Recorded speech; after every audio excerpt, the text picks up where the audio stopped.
All right, welcome to this Brewing the American Dream webinar presented in partnership with Samuel Adams and Accion Opportunity Fund. My name is Meredith Medlin. I'm the Senior Director of Business Education Programs at Accion Opportunity Fund, or AOF.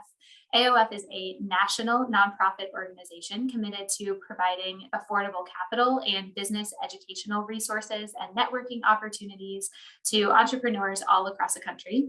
I'm really happy that y'all have joined us today to talk about recruitment for your business. If you're not already familiar with our organization, with AOF's work, I hope you'll take a little bit of time to get to know us and get to know maybe how we could help your business. So I'm going to drop a link in the chat to our website just so you can learn a little bit more about us as you have time.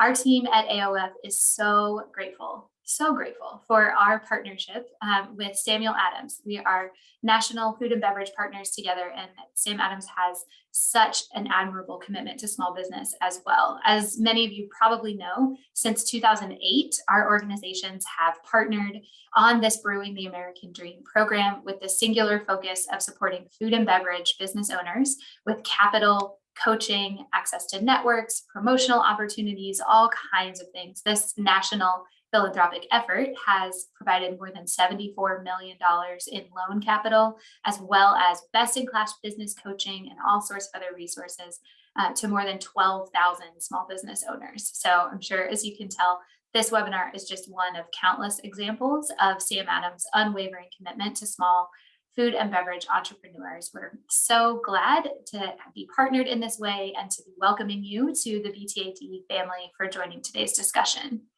So before we get started, I want to make sure everybody is acquainted with the two incredible experts who are joining me, who are giving their time to us today. So first, Ayana Harnett is the Boston Beer Company's Director of Talent Acquisition. Ayana has led employee recruitment and retention teams at major corporations for a few decades. And so we're really happy to have you with us today, Ayana. Thank you so much, Meredith. It is a pleasure and an honor to be here today to talk about my favorite subject, and that's people and hiring the right people. Wonderful. And Alan Moy, who's also joining us, is the owner of Viet Nam Nam, a really fantastic Vietnamese-inspired restaurant that has several locations in the Chicago area. And Alan has been growing his business and his team really quickly for the past 6 years. Thanks so much for joining us, Alan. Pleasure to be here. Thanks, Meredith. Wonderful. All right. So now you know a little bit about us. We would like to learn a little bit about you. So the first thing we're going to do is a very quick poll so we can understand what stage of the employee recruitment journey everybody is in. So I'm going to go ahead and launch this poll, and you should be able to see the question here. What stage are you in as far as your employee recruitment? Are you thinking you probably are ready to take the leap and get your first hire? Are you trying to add more staff, or are you just trying to hold on to the staff that you have? So I'll give a couple more seconds for people to answer the poll so we can get a sense of where everybody is in their stage of business as far as recruitment goes. All right, I'll go ahead and end the poll, and I'll share the results so you all can see. So we've got somebody who thinks they're about ready to hire that first employee, but most of our folks either have a few employees and need more, or are also interested in retaining the folks that they already have on staff. All right, so thanks for sharing a little bit about your experience with us, and we can go ahead and dive into our discussion here from our expert speakers. So first place to start at the very beginning. Alan, I'm hoping you can help kick us off here. How do you know when you're ready to, or when you need to hire somebody new? This is always the million-dollar question, right, for all of us. We're all at different stages, and certainly every growth cycle has its own needs. But I think the key ethos or mantra, if you want to call it that we always maintain is I try to always drive my business and run it in a way that I feel like I'm always ahead of a need. Whenever I feel like I'm at the point where I need something, if I don't have that, I think you're a little too late.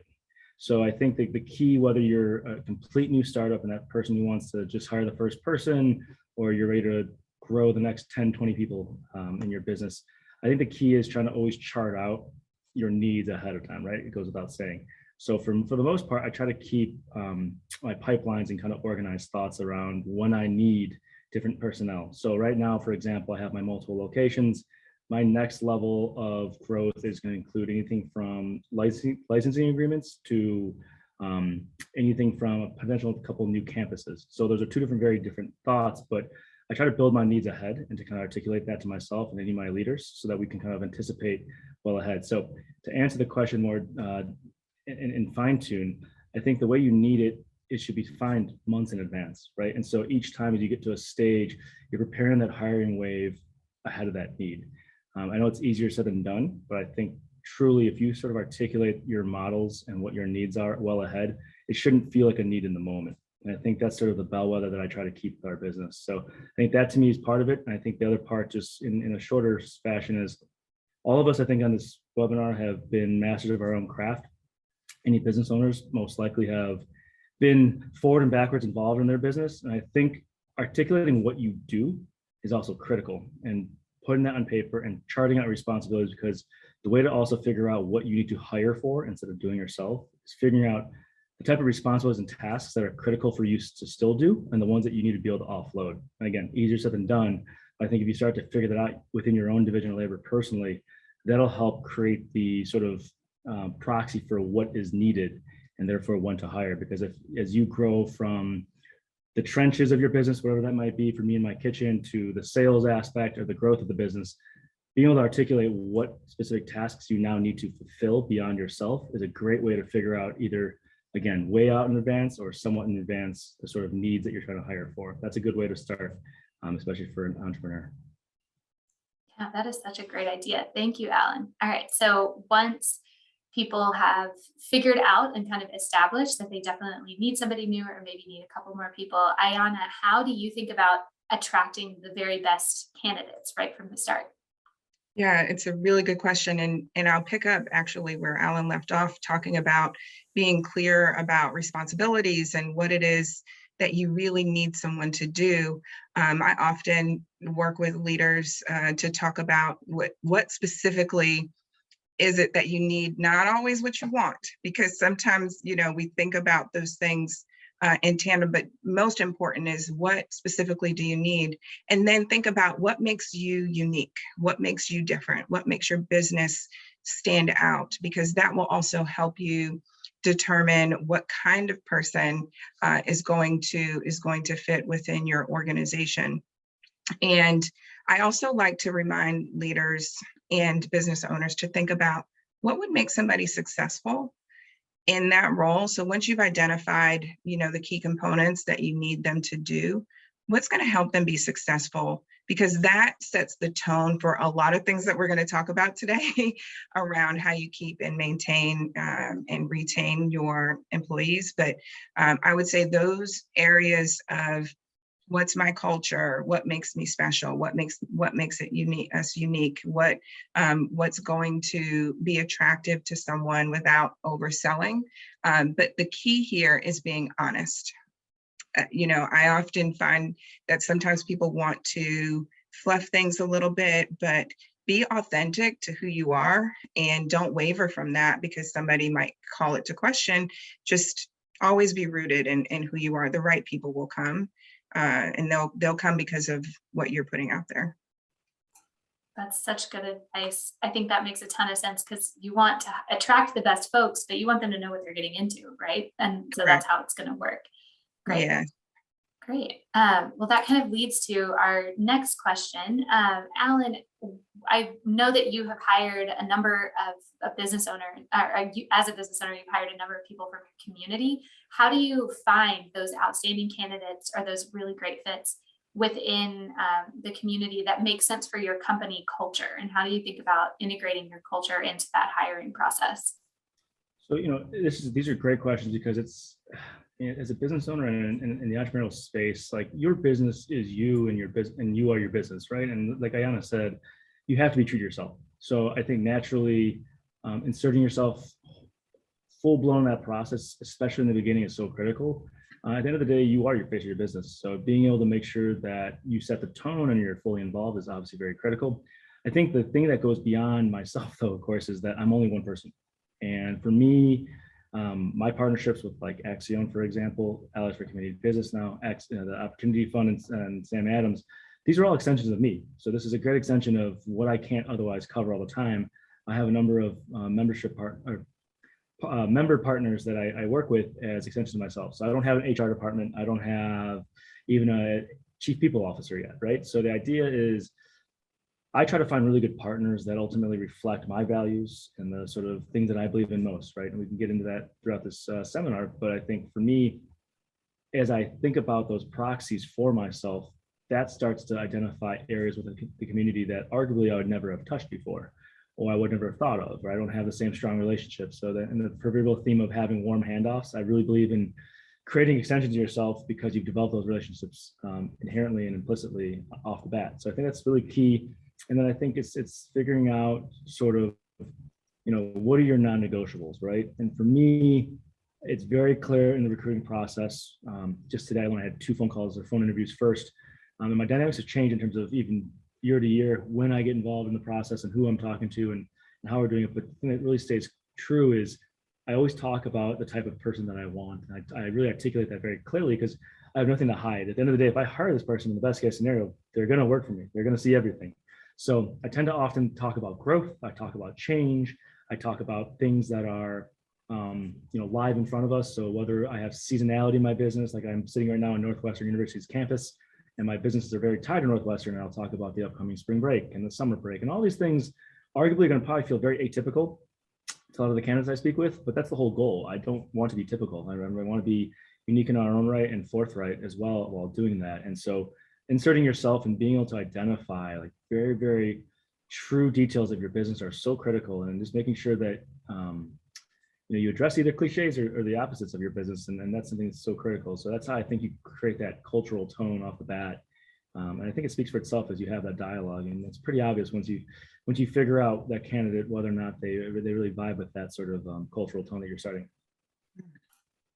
Wonderful. All right. So as you're having those kinds of conversations and trying to make those recruitment decisions, Alan, I know that you are, as an organization, you're committed to hiring within your communities, within communities of color in particular. So what made you want to make that type of commitment and that type of impact in your business as far as recruitment goes?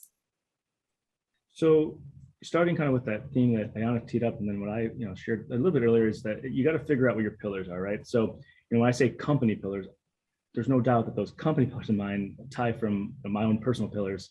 And so being the grandson of immigrants on both sides of my family, both sides of which started kind of the American dream path of being immigrants and owning small businesses, and one side being a restaurant family, to my parents eventually having a restaurant. To me, it's so critical to respect and honor the legacy of what they started. And so them being a part of the community, them being ESL to begin with, my grandparents, that is, my parents eventually becoming teachers, but then also restaurateurs.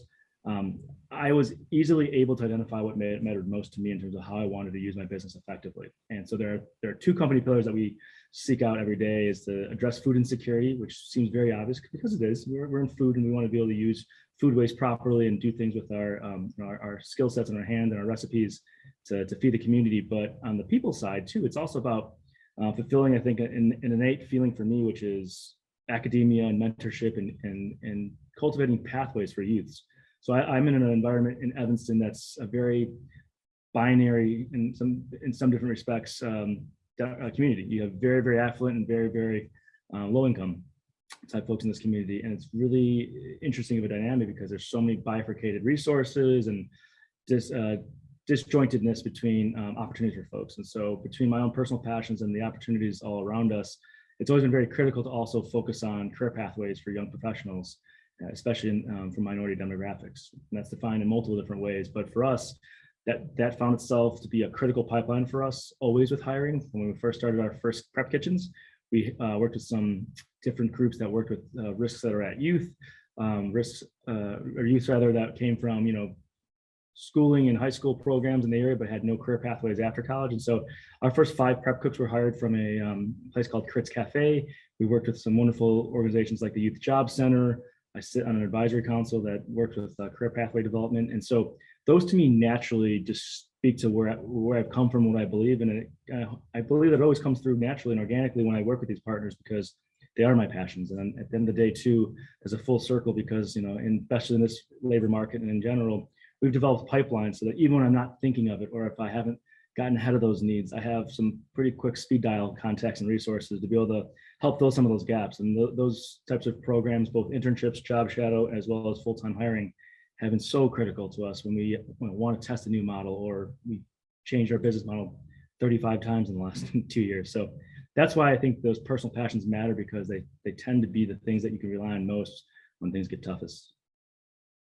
Yeah, that ties so perfectly right with what Ayana was saying about being true to yourself in setting those expectations in the hiring process. And it makes so much sense that it runs through your personality, through your passions, and then through the priorities of the business, all the way through to how you hire and who you hire. That's great. Yeah. All right. So our next question, Ayana, I'd love to hear from you. What do you look for in an interview?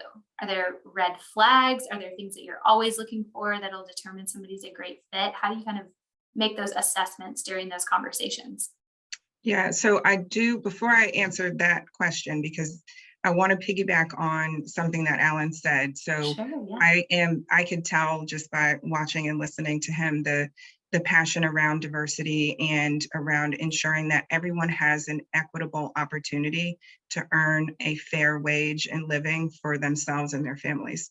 And that has always been a mission of mine growing up in Boston, in the inner city, and being exposed to things that, where statistically speaking, I probably shouldn't be in the position that I'm in today.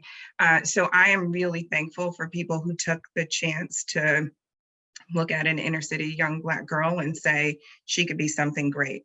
And I think that everyone has an opportunity and a responsibility to ensure that everything that you do is with the mindset of screening people into an organization, into a business, attracting more people than possible, to be able to meet as many people as you can, to then interview as many people as you can. So with that in mind, ideally you'd want to interview just as often as you can as it relates to when you have an opening.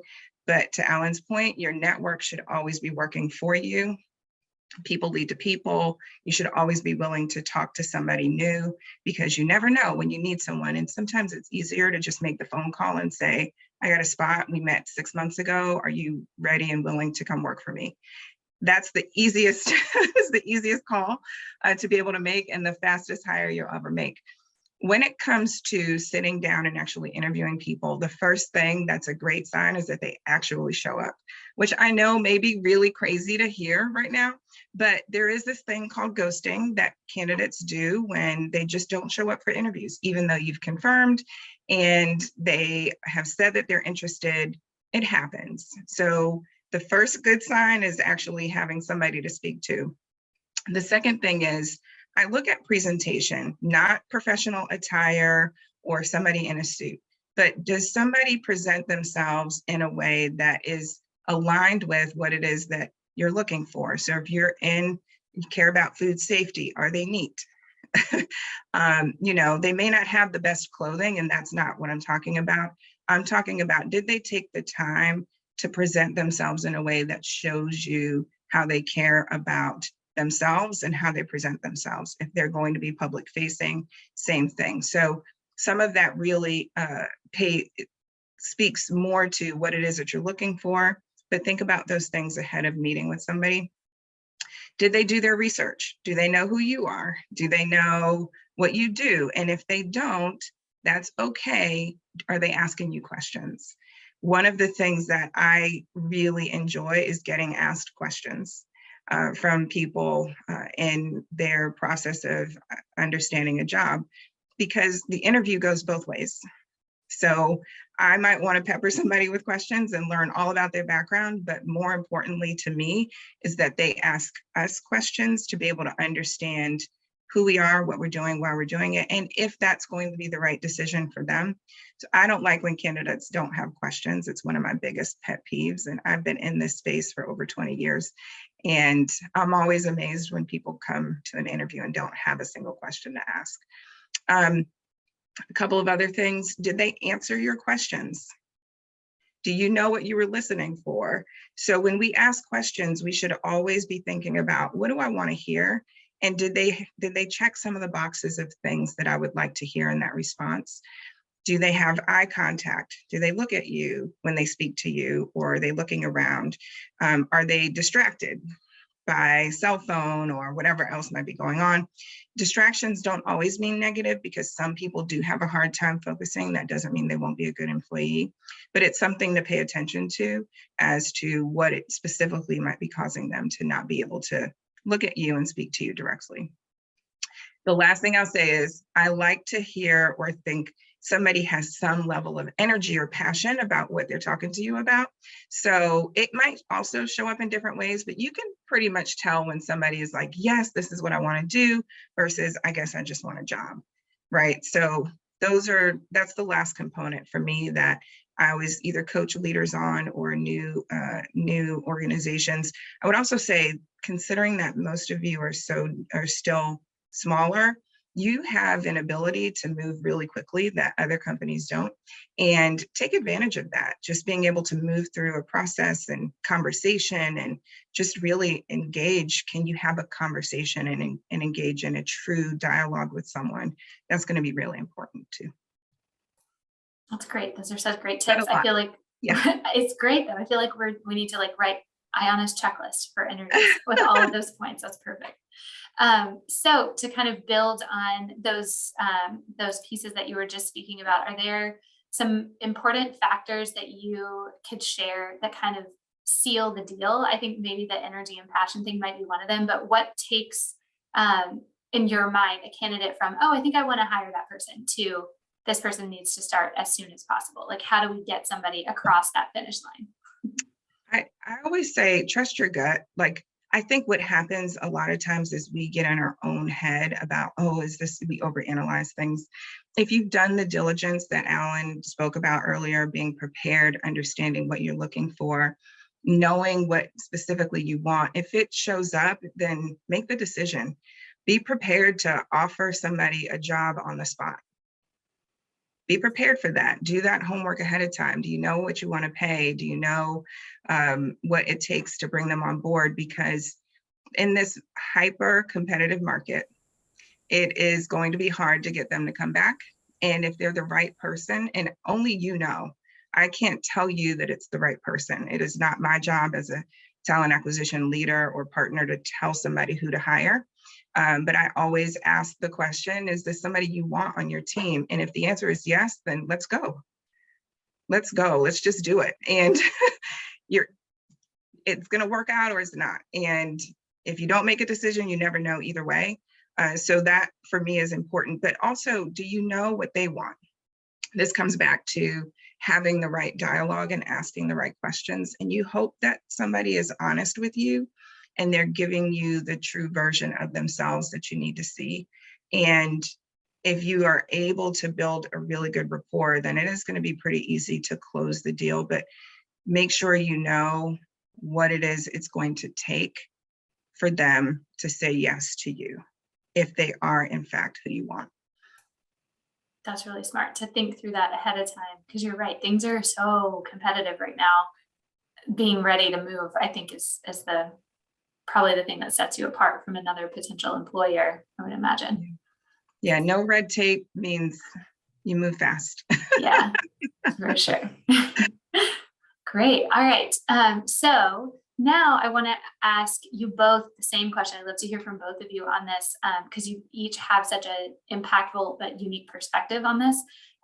So I want to talk about how recruiting and also retaining employees has changed over the past couple of years since the pandemic. And there's been some challenges or, different things moving and changing all the time. So how have you adapted to try to overcome some of those challenges to find and then hire and then especially keep those really great employees? So Alan, I'd love to hear from you first, and then from Ayana as well. Oh, where do we start?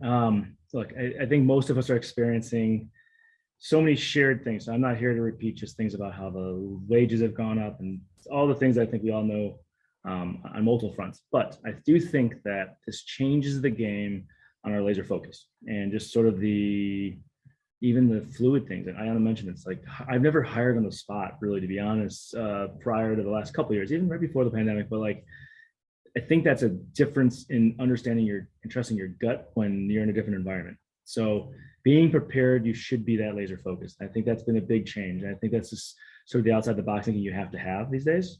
Some quick things I can rattle off that we've done for both attraction as well as hiring. We're offering things like signing bonuses, which may feel like honestly more of the corporate world that I used to come from too as well.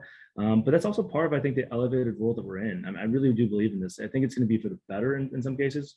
People don't look at my industry as being professional, right? And that includes myself even sometimes and my staff often. So I do think there's going to be a sort of net change and impact out of all this that we can sort of rally around eventually and probably better. I think right now it feels a little harder right now because we're going through that and everything's kind of level setting a little more cohesively. But I think that at the end of the day too, and we'll dive into this too, I think from both sides of this, is that my hiring strategies often are probably complemented more or even lessened based on how much I have to focus more on retention right now. And I think that's something we'll talk about heavily.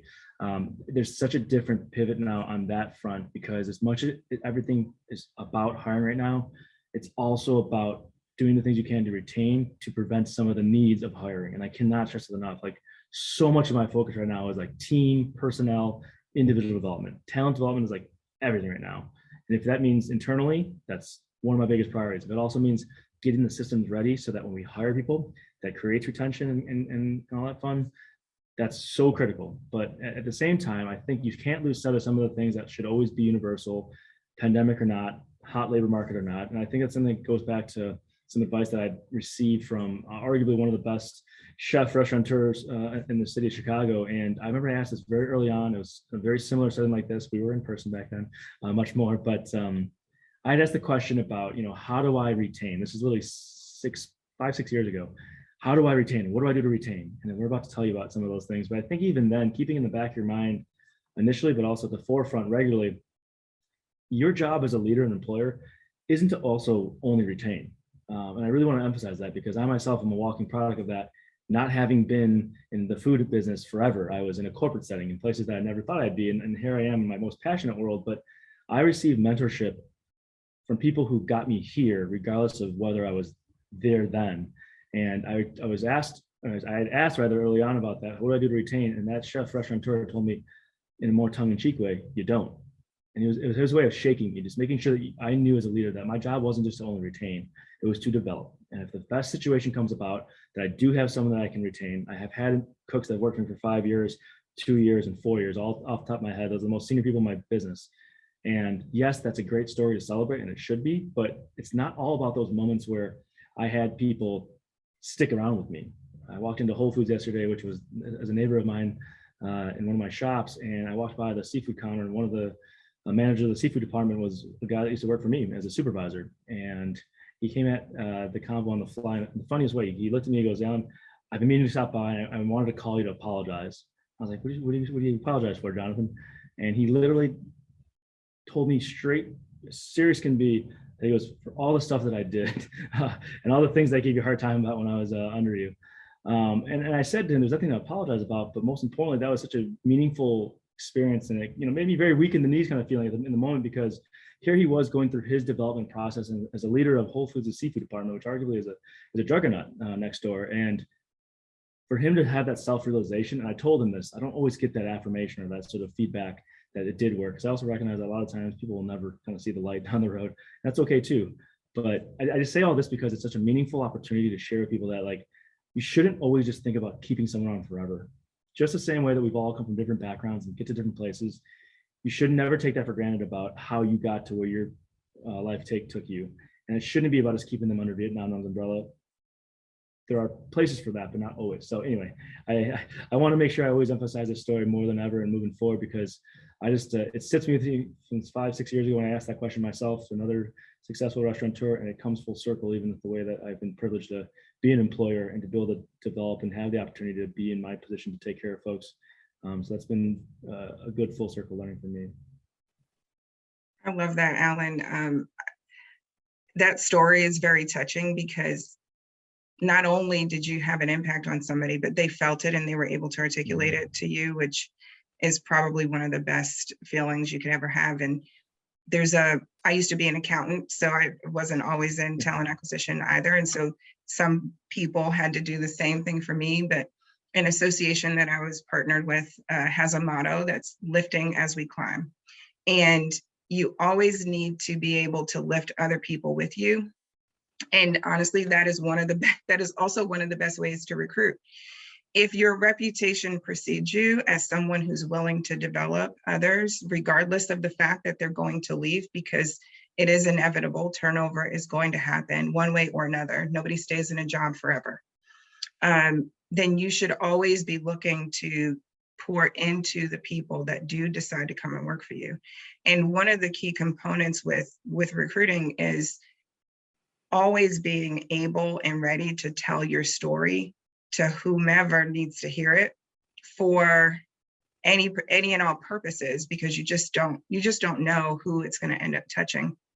And yes, we've all done the sign-on bonuses, and we've even done stay bonuses to get people to work for us through a particular season or period of time. And every company is trying to figure out what are we going to do to attract people. But the one thing that I continue to land on is all those things matter, but not as much as somebody having a connection to either a person or the company and what the company stands for. And so most important from a recruiting aspect, this will withstand the test of time. I don't care what environment we're in, what pandemic hits next.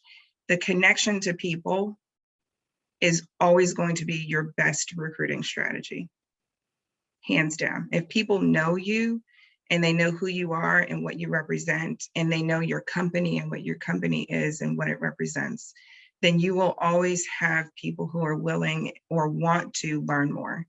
Then you have an opportunity to engage in a conversation. And that's sometimes the hardest thing to grasp, because people tend to think of hiring as a moment in time, but it is a continuum throughout the course of a business.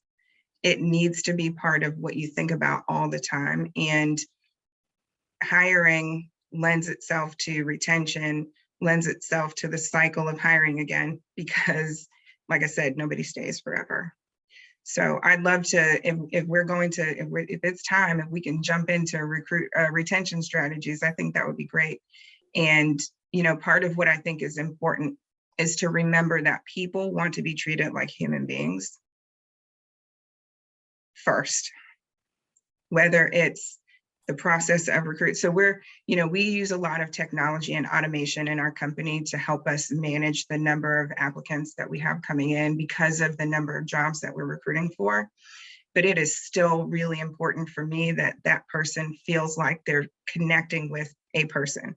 So there's a personal touch in every interaction that a candidate has when they come to look for an opportunity with the Boston Beer Company. And if they don't, I need to know so that we can fix it. But retention starts with how you set the person up, how you onboard the person, what are the things that you teach them. And then I always recommend doing stay interviews, which is not a new concept, but actually asking people, why do you still work here? Not in a sense of like, why do you want to work for me? But what's keeping you here? What are the things that get you excited about coming to work every day? And then you got to figure out, how do you keep creating that or recreating that so that that person wants to stay longer, and that another person who can come in, you can speak to what it is that continues to make people excited about coming to work. That's wonderful. Thank you so much. Ayana, anything else on recruitment strategies? Or retention strategies. I feel like we can go straight to that. It's so important. And then the things you've shared have been really powerful. Yeah, I always say too, like, listen. I know it's hard sometimes when people give feedback, especially for founders of companies or businesses or restaurants, when somebody's giving feedback, you might want to take it personally, which I get, but try not to, or at least figure out how to deal with it in enough time and space where you can come back to understanding how do I use this feedback that I'm hearing to make a better experience for the people that work for me. And that component of listening is probably, again, along the lines of a human element. One of the areas that we often hear why people leave, they didn't feel like they had a voice that was listened to. They didn't feel like they had developmental opportunities, and that doesn't always mean a promotion or more money, right? Like development could be, hey, why don't you take an hour or two and go learn this new skill? Or, you know, there's a webinar that would be great for you. Why don't you sit down and listen to it? Like encouraging people to pour into themselves is one of the main things. Pay obviously is something that people look at, but it is not the main factor for people leaving jobs and opportunities. And then their relationship with their leader. So whoever is directly managing that person, if they don't have a strong enough connection to them, they will look for other places to work. So understanding what it means for them, what are they motivated by, what kind of feedback do they want to receive, and everybody wants feedback. Everybody wants feedback. So give it to them real time, and make sure that they understand that it's coming from a spirit of positivity, learning, and development. And I know it's very stressful sometimes, but we all have to find ways to push the personal aspects aside to help other people grow and develop. That's great. Thank you so much. Alan, from your side on retention, what's your experience been like with that, and how have you kind of grown and changed your retention strategies? So Ayana hits home on so many levels, and I think this dives right into sort of the best bridge of thinking about talent development and people development, right? So like retention that's what retention is really development at its core. And there are certain things we've always done, and I take a lot of pride in, but there's certain things we're doing more than ever. And I think that goes top down. So from the time of onboarding to the time of 6-month, 12-month reviews, and not just for the sake of a review, but what you really get into is obviously key. So for us, I think there is this constant focus on getting ahead, right? And getting ahead of a need, right? That's what I said earlier in terms of when you want to hire and things like that. But I think, so I can rattle off a few different things that we're doing just to give you guys some quick examples and kind of get the gears spinning here. But in no particular order, we have done significant focus on updating and essentially revamping and rewriting our employee handbook. We've done things from revamping our build and recipe cards. So in our case, that's our training guides, that's our training sort of documents, maybe more applicable to the rest of the group here. For us, it's also about moving to semi-annual reviews. It's more touch points, it's more check-ins. But essentially, if you think about taking a step back from even these sort of tactics, it's all about identifying needs for the individual, right? So I talked about being heard, being connected. This also gives us the ability to identify their needs, because oftentimes, as much as you build rapport and you talk and you communicate, you don't always get at needs. And so that becomes really helpful to get ahead of stretches where you have to hire because you didn't get out of a need. So for example, that means, understanding family needs, personal needs, have things change at home and things change for their personal goals. Some of my leaders are ones who want to go to cosmetology school still down the road. Some of them want to go do other pursuits. Keeping a pulse on that and not being afraid of it, but being to embrace that. Because at the end of the day, again, not everybody works for you forever, but if you have a way to connect with folks, I have my two most lead tenured people rather. One wants to retire back in Mexico in a matter of a few years. His kids are about to be full grown. He's worked 100-hour weeks for so long, carrying multiple jobs. We want to embrace that. We want to celebrate that. We want to make sure that we understand how do we use that powerfully. Most times you don't get told when people are going to leave. In my industry in particular, people walk off the line sometimes. Luckily, we've never had that as a restaurant ourselves. That's very common. So that's powerful information. That's a lot of trust that you have with your team when they share things like that. When my other manager tells me that they kind of have this itch to go back to fully pursue cosmetology school, like I said, okay, so my bigger thing is like bringing in resources. Like I have some people who work on pathways and training development. I'd rather introduce this manager to those contacts than feel like my team gets fleeced or we're behind the 8 ball on that sort of progression. Thinking about those things matter. Setting more objective, clear lines of feedback and development goals matters. And so we've had this extra focus on that. And I've also brought in, because of all this oscillations in the market and this kind of our own business patterns, I brought in a director of culinary operations to really be able to help me harness and hone in on all these types of next level desires to actual tangible action. So Ayana mentioned earlier about, it's important that the people that work for you also are very connected to the person that manages them. More than ever, I have time spread too thin. And if I can't be there, and I already have different systems and people in place, I have to make sure that those individuals are not just proxies, but are carrying forward some of the principles and values that I've set out and ideally set the tone with. So I think those things, to me, from a retention standpoint, are honestly 80% of my day right now, every day. It's not just putting out one more ad on Craigslist and LinkedIn and trying these new different avenues, culinary agents, whatever posting that you do. It is that, but it's not that. I spend more time trying to develop the things that really make people feel like they have a reason to be there. And the biggest proxies I can finish with off the bat here is when I think about my convo I just had literally today in the kitchen with two of my individuals, my team members. One likes to give me a lot of fun and grief in a way that she spins it positively in the end.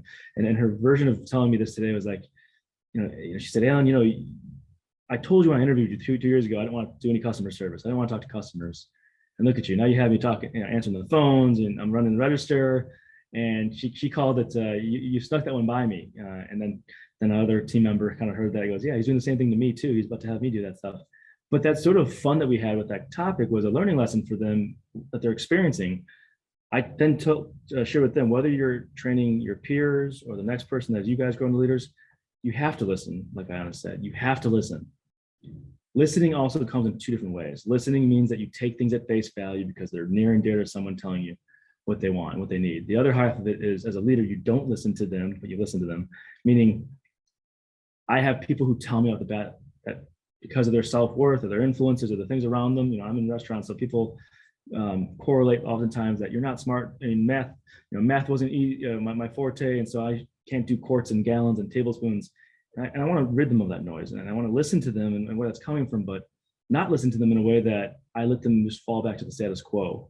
And so part of that experience earlier, talking to them about the customer service aspect that they didn't envision, and all the other tasks they're kind of lamenting, but really, really embracing, was the idea that, like, my goal as a leader is to extract that out of them and to be able to hear the impediments around them, the things and the negative influences, and try to grow them at the right time, not if, but how and when. So these mechanisms, and whether they be more reviews or check-ins or getting ahead of the seasonality of my business, these are the opportunities to find those problems before they're problems, right?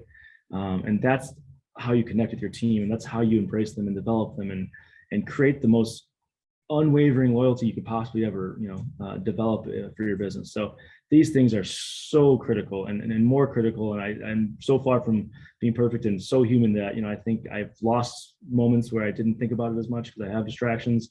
But as I think about the core of what I need to do every day right now, given the market and given the places that we want to go, this is every day. Alan, I have to say, I have not been to one of your restaurants, so I have to make a special trip out to Chicago to come. But it sounds like you have a lot of fun too. And I think that's something we have in common, because this work can be taxing and tiring and exhausting, but you've got to have fun. You got to have fun. I mean, absolutely. Think about what's happening in the world right now, and how many people are impacted by somebody's decision to invade a territory. And yes, that is an extreme that I'm bringing up, but life could be so different for us. And so just the idea, I could tell about the passion you bring and the way you talk about the work and the way you talk about your people, like, it's got to be one of the most fun environments ever. So I can't wait to see it myself. We'd love to have you.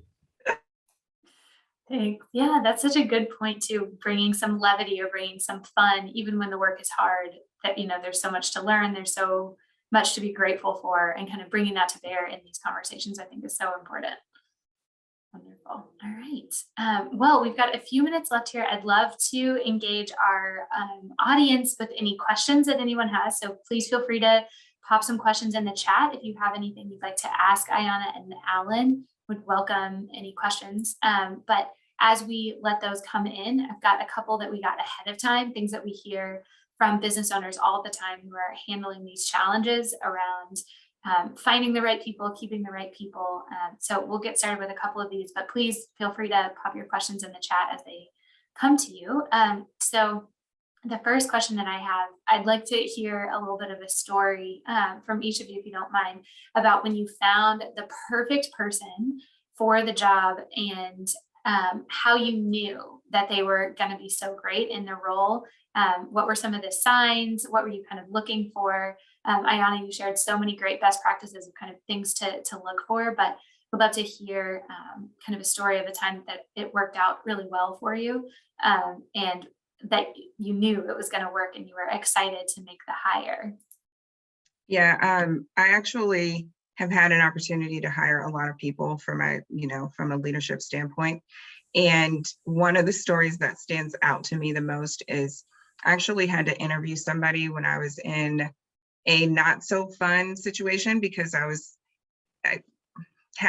traveling, my vehicle had issues, and I had to talk to them while I was just kind of dealing with a bunch of things. And we just kind of just talked about like what was going on in that moment. And in doing so, we were able to talk about why it's important to have the right people, because I was struggling with the service provider that was trying to get me situated. And I was like, I really don't like this person. And so we just kind of started talking about the things that were most critical to identifying the right people. And it morphed into this great interview that could have been, I could have just been like, I'm not going to do it today. They could have been like, it doesn't sound like you're interested in talking to me because you've got other things going on. Instead, we were able to engage in a meaningful dialogue. And they actually showed me that they cared about me being okay in that moment, because the other thing they said was, I'm not getting off the phone until I know that everything is situated where you are. And so that person actually doesn't work for me today because I moved into a different company. However, they were the first call that I made when an opening became available on my team. And we're actually in the process of talking right now about that person joining me here. So, and that was a hire that I made over 6 years ago. I just knew right away from the way we engaged, the way they answered the questions. I could see what was on the resume, but it's always great to hear somebody articulate to you in their own words what they did and the impact that they had. And they were phenomenal. I'm so excited that they might be joining me here. That's awesome. It sounds like really connecting as people, not just as candidate and interviewer, but like as human to human is really important. Alan, any stories to share kind of on that theme? There's sort of a fluid ongoing one of how I insert that into sort of the conversations I have in interviews that just always are bellwethers again for people that I really want on my team. And it's like, as much as this, so not everybody always comes from food, not everybody knows how to use a knife, and there's a little more of that probably in my world than not, more so than ever these days. But my favorite questions that I connect with the most and really kind of spark that, like, okay, I think I got the person, is when I ask them, what did they cook last night? What would you cook for mom? And what would you cook for me if I came over, right? You can't not talk about that passionately if you're the right person.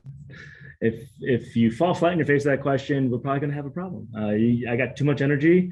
I love food too much. We earn food. You just can't, right? You can't talk about our peanut sauce with that sort of, lack of enthusiasm, right? So that's a huge bellwether. So I think it's part of, full circle of what we talked about today as a group, but that's always a big one in terms of when I know I have the right person. Well, again, whether that's a dishwasher or someone that's going to be a line leader, that same theme, you got to have it top down. And I think that there are moments where, it sounds like Ayana's experience there was sort of like what I've had in different moments. A lot of our interviews will often incorporate a knife, or will incorporate like sort of a hands-on demo.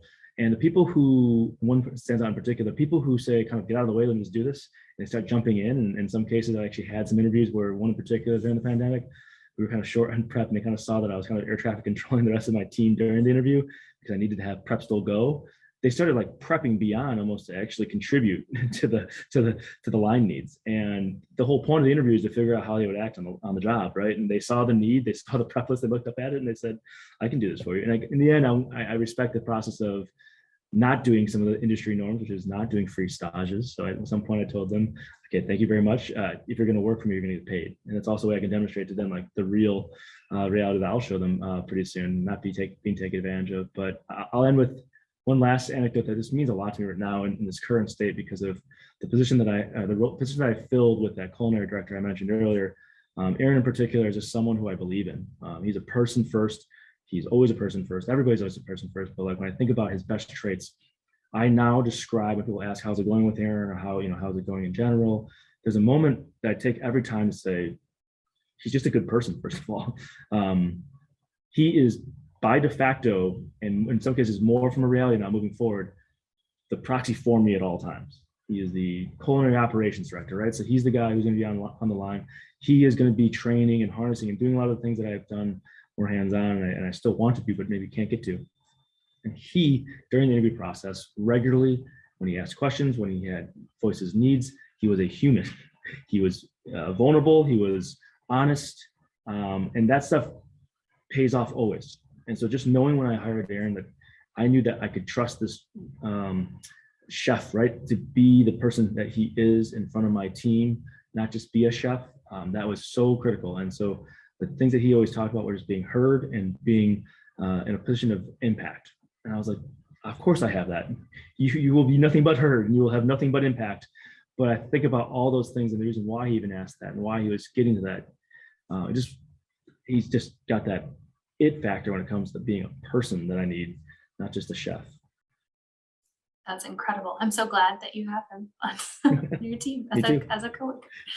All right, so we have a question in the chat from Tom. He, I think this is a really common experience that he's having. So he says when he just like posts help wanted on social media, that feels really passive and you're just sitting around and kind of waiting for a response. But the opposite end of that spectrum is if they are seeing somebody in action at a different, maybe at a competitor or a different establishment, trying to get them to come over kind of feels like poaching, and that maybe is an ethical issue. So wondering if you all can talk a little bit about how to navigate that, if that's changed, if it's acceptable to kind of ask somebody if they're looking, even if they didn't approach you. I don't know. What do you guys think? That's my bread and butter, is asking people if they're willing to leave their company. So let me say this. They're posting and praying, that's what we call it in the recruiting industry, is not a good strategy for recruiting, right? Because you can't rely on people seeing your job posting everywhere, and you don't get to see people in action. I think there's a way though that you go about, I mean, I do this too. If I'm at a restaurant and I see somebody who's got really great customer service skills, I automatically think, would they be a good salesperson for Boston Beer? Like, it's just innate. You have to ask the question.